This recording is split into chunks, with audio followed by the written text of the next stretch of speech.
那个综合卫生所，这个我想这个当然是有的。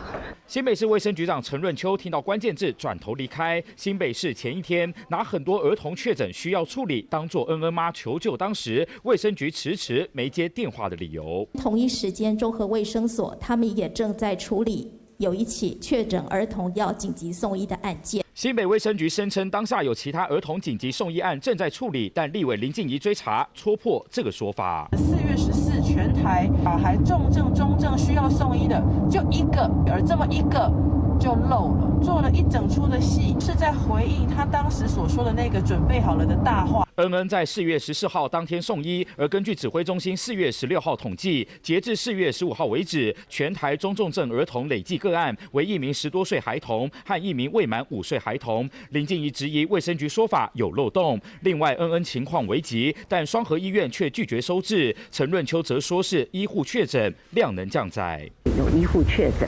所以呢，它有这个分区消毒以及降载的状况。今天这个谎越扯越大哦，也陆续被打脸。我们可以看到双和医院当天其实还是有病床，是我们经过这个爆料者，然后来知道说其实还是有床位的。恩恩案延烧，新北市到处找说法搬救兵，一度还说基隆和桃园也是卫生局同意才能送医，但基隆和桃园各自回应，早在4月就已经修改规范，送医通报同步进行。一直都有跟消防局有一个默契，是当民众有就医需求的时候，我们当然是以民众的需求优先，不需要经过卫生局。危机爆发后，新北找各种解释，但是谁僵化不知变通，让小生命白白牺牲才是问题的核心。3立新闻黄大峰、周凯新北市报道。